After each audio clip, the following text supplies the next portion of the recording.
Malik Carter had just turned 30. He was alone in his Atlanta apartment, sitting on his small balcony with a slice of cake and a glass of whiskey. There were no big parties, no loud music, just him, the quiet night, and the city lights.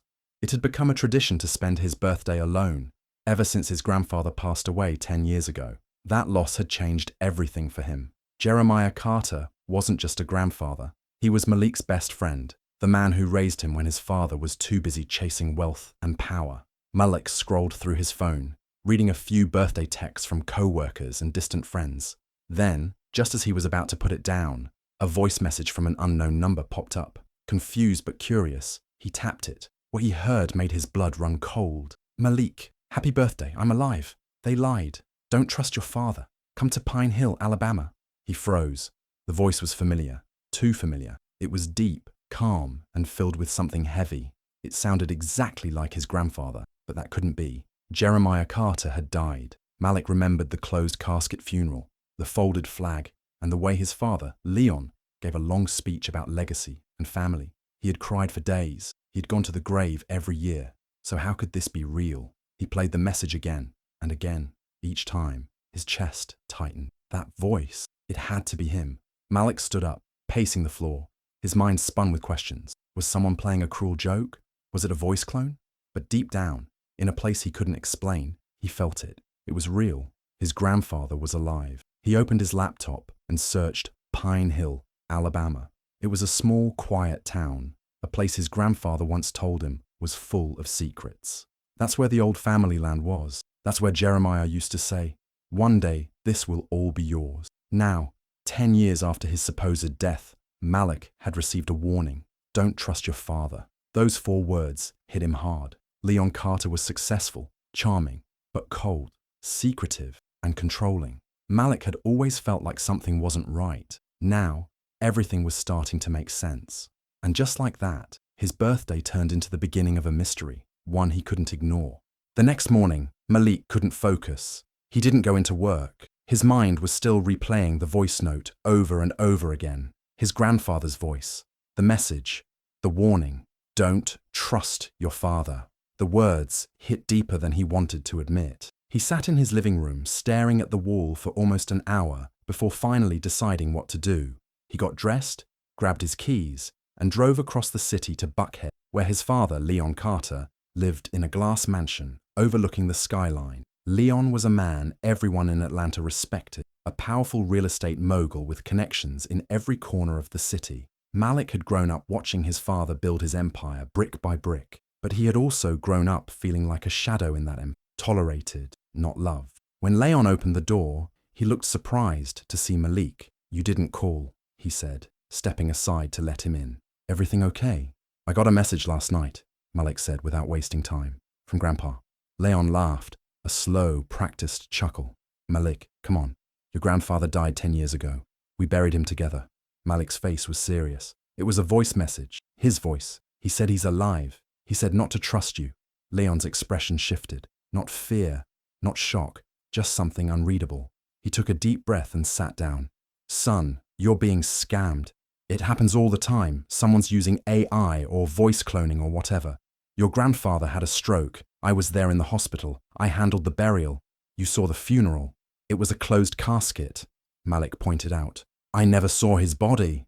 "Because he was in bad shape," Leon snapped. "He wouldn't have wanted you to see him like that. He loved you."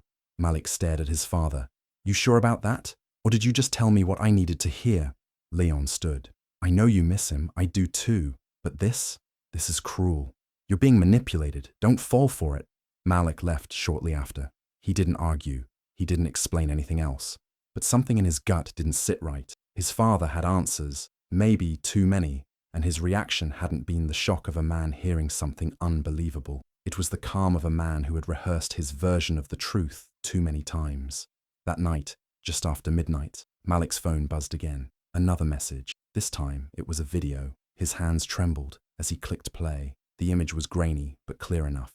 A dimly lit room, old wooden walls, falling apart in some places. A man sat in a worn-out armchair. His face was older, thinner, with a white beard and sad, sunken eyes. But it was him, Jeremiah Carter, alive. Malik, the man said in a weak voice, looking directly into the camera. It's really me.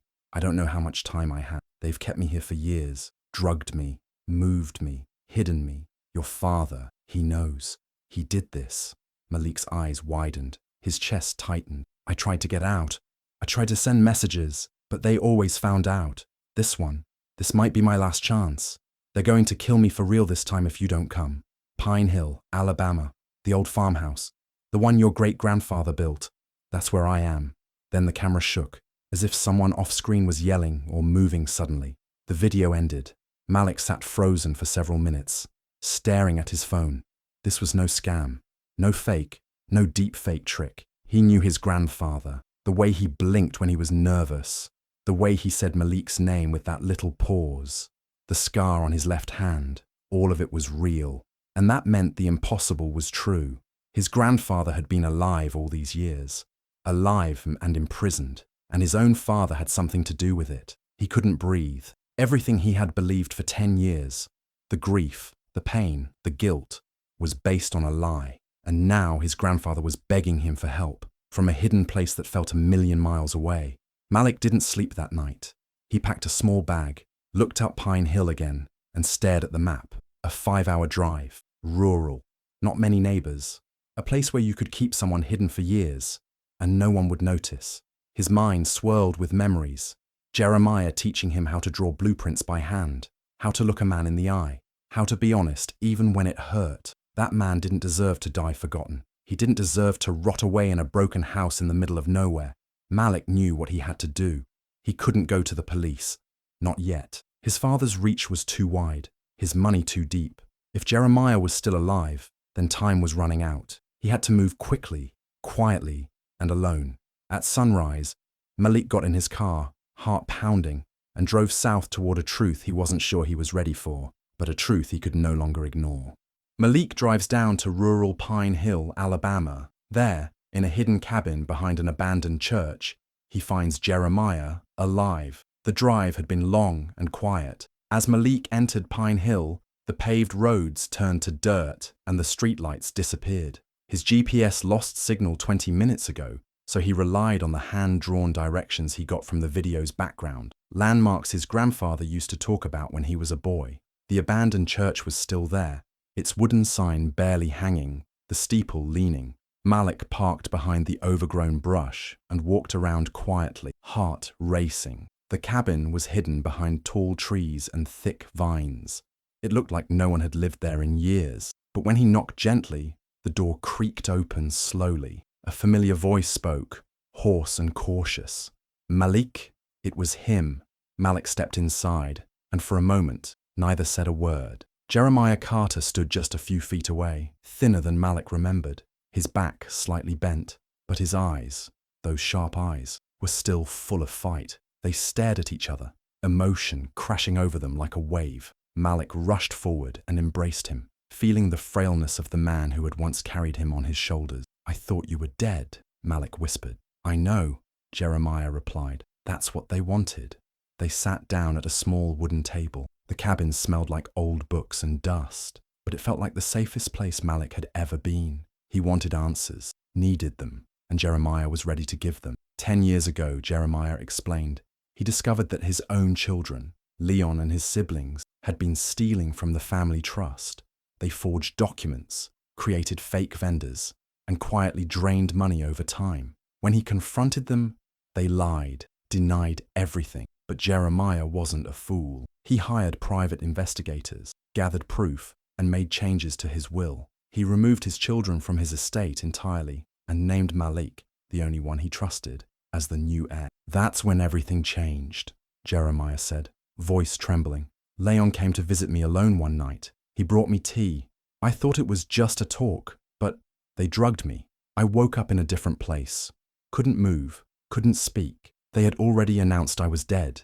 Malik listened, stunned. But the funeral, the body, they found someone no one would question. Burned the body just enough to keep it closed casket. Paid off the coroner, the funeral director. Your father has deep pockets and no conscience. Jeremiah looked down at his hands. They've kept me hidden ever since, moving me every few years, mostly in isolated places. sometimes sedated, sometimes chained. They said if I tried to reach anyone, they'd kill me for real and come after you next. Malik felt like the floor had dropped out from under him. Everything he believed about his family was crumbling. I didn't think I'd ever see you again, Jeremiah said. But then one of the nurses, a kind woman, gave me an old phone with no SIM card, just Wi-Fi. She didn't say a word, but I knew it was my chance. I recorded the message and prayed it would get to you. Malik couldn't believe the level of betrayal. His own father, the man who raised him, who taught him business, had stolen not only money, but a life. Why me? Malik asked softly. Why did you leave everything to me? Jeremiah looked him in the eyes. Because you have integrity. Because you never cared about the money. You cared about doing what was right. I saw it in you since you were a boy. Malik's jaw clenched. We're going to get justice for everything they did. But Jeremiah shook his head slowly. It's not that simple. They'll try to silence me again. They'll come for you too. Leon doesn't lose. He makes people disappear. Malik stood.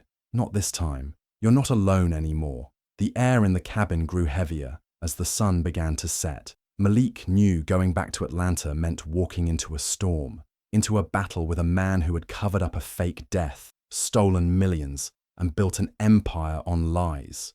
But he also knew the truth was now in his hands, and that was power. They couldn't run forever, and Malik wasn't going to back down, not now.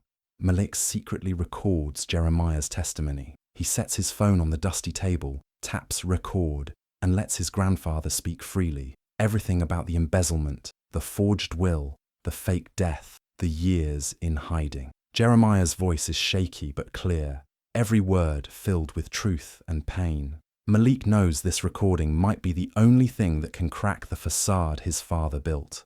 When it's done, he uploads it to a secure cloud and backs it up on a flash drive he wears around his neck. Back in Atlanta, Malik doesn't go straight home.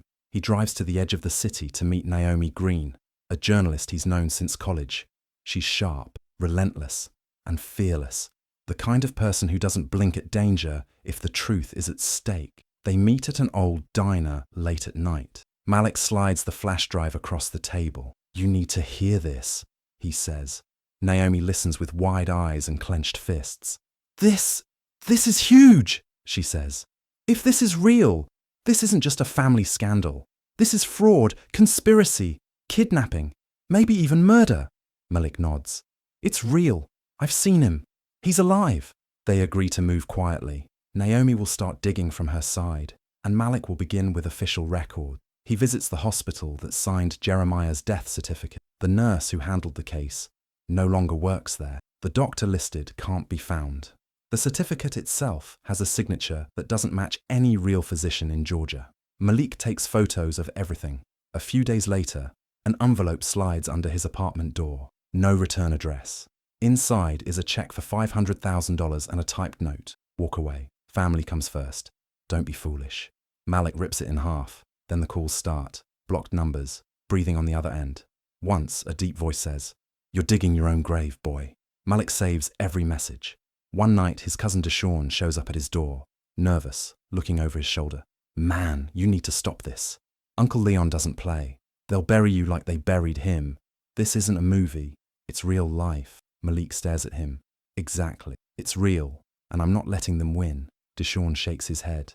"Then you better watch your back." But Malik's mind is made up. He's not running, not hiding. The truth is out there, and he's going to drag it into the light, no matter what it costs. Malik gets proof. Undeniable, horrifying proof. A source from Naomi's network sends him old hospital surveillance footage, buried deep in the system and never released. Malik watches it with trembling hands. The timestamp shows the night his grandfather supposedly died, but instead of a body going to the morgue, the footage shows two men in scrubs wheeling Jeremiah out of the hospital, alive, sedated, and covered with a blanket. They push him into an unmarked van behind the building. There's no ambulance, no paperwork, just a quiet abduction in the middle of the night. Malik's heart pounds. This is it. This is the missing link. Confirmation that his grandfather's death was faked and that someone inside the hospital helped cover it up. He calls Naomi, voice shaking with urgency. "I have it. The footage. They took him alive. Send it to me now." Naomi replies. "I'll keep it safe. This could blow everything open." Malik doesn't sleep. The next morning he races back to Pine Hill, heart thudding as he drives the winding dirt roads toward the cabin. But the moment he turns the corner, he slams the brakes. Flames, smoke, ashes. The hidden cabin behind the old church is burned to the ground. Nothing but blackened wood and smoldering debris. Fire trucks are gone. No police tape, no crowd, just silence. Malik jumps out, yelling, "Grandpa!" over and over, stumbling through the ashes. But there's no sign of Jeremiah, no body, no blood, just a scorched chain near where the bed once stood. Panic grips him like a vice. Did they kill him? Did they find him first? The air feels heavier, like the walls are closing in. He sinks to the ground, chest heaving, eyes burning with rage and fear.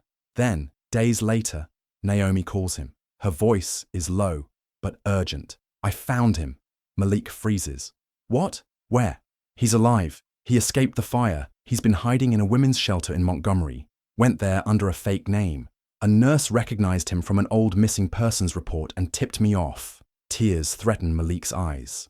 Relief floods through him, mixing with fury. Is he safe? For now. But they're getting closer, Malik. If they torch that cabin, they're serious. You need to move him. And fast.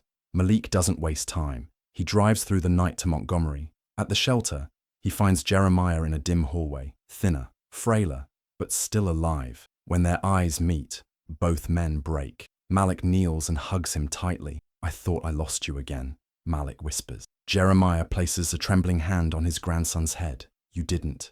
You found me. Again." Malik swears in that moment. No more hiding. The world is going to know the truth, and his family will pay for what they did. Malik files the lawsuit with fire in his chest and truth on his side. The suit names his father Leon, Uncle Marcus, and Aunt Renee, all of whom were involved in the scheme to fake Jeremiah's death and steal the family fortune. Naomi helps leak the story to the press, and within days, news cameras are camped outside the courthouse. Atlanta real estate mogul accused of faking father's death in inheritance scheme. The headlines spread like wildfire. The family scrambles into damage control. Leon calls Malik repeatedly, but Malik doesn't pick up. His father's voice is poisoned now. Their attorneys quickly try to discredit Jeremiah, saying he's mentally unstable and suffering from dementia. "This man has been missing for 10 years, Leon's lawyer tells the press. "He's confused, delusional, and clearly being manipulated." But Malik is ready. In court, the original will, signed and notarized, is presented. It leaves the vast Carter family estate, the trust, and several properties to Malik. The document was hidden by the family, replaced with a forged version naming Leon, Marcus, and Renee as beneficiaries. Then comes the moment that silences the courtroom. Jeremiah takes the stand. He's dressed in a clean suit, frail but dignified. The judge asks if he's well enough to speak. He nods firmly. His voice, though raspy, is clear. "Your Honor, I'm not crazy. I know exactly what happened. My children drugged me. They faked my death. They put a stranger's body in my place and buried it. Then they kept me hidden like an animal, moving me from cabin to cabin so no one would find me. My only crime was wanting to protect my grandson from their greed." Gasps ripple through the courtroom. Jeremiah's doctor, brought in by Naomi and vetted by the court, confirms it. Jeremiah is of sound mind. No signs of dementia, just trauma and years of medical neglect. Leon stares forward, expression blank. Marcus looks nervous. Renee refuses to make eye contact with anyone. Then Malik is called to the stand. He testifies about the message, the burned-down cabin, the threats, and the evidence, including the hospital footage. He holds nothing back. They stole 10 years from him. They stole everything from him, and they tried to scare me into silence. But I won't be silent. The judge takes only 2 hours to deliver the verdict. Leon Carter, Marcus Carter, and Renee Carter. This court finds sufficient evidence to support charges of fraud, kidnapping, conspiracy, and attempted murder. I am ordering your immediate arrest, pending trial. The courtroom erupts. Jeremiah squeezes Malik's hand. For the first time in a decade, he is free. Not just physically, but publicly. The truth has shattered the lies, and justice is finally catching up. As the police escort Leon and his siblings out in handcuffs, Malik and Jeremiah stand side by side. 2 generations finally reunited and vindicated. Malik stood quietly as the judge granted him full ownership of the Carter estate. The courtroom was still, except for the sound of the gavel hitting the bench. It was done. Years of lies, betrayal, and pain had come to an end. His father, Leon Carter, was sentenced to 25 years in prison for fraud, kidnapping, and conspiracy. Malik didn't celebrate. He didn't smile. The cost had been too high. The Carter family was shattered. Marcus and Renee faced separate trials. Cousins turned against each other. Long-held secrets came to light, and the name Carter no longer carried honor, but shame. A week later, Malik visited Jeremiah at a peaceful care facility just outside Atlanta. The old man sat on the porch, wrapped in a blanket, eyes on the sky. His health was fragile, but his spirit was finally free. Malik pulled up a chair beside him. "Why didn't you fight back sooner?" he asked softly, his voice heavy with emotion. Jeremiah turned to him with a faint, knowing smile. "Because I had to be sure," he said, "that when the time came, you would." Malik couldn't hold it in any longer.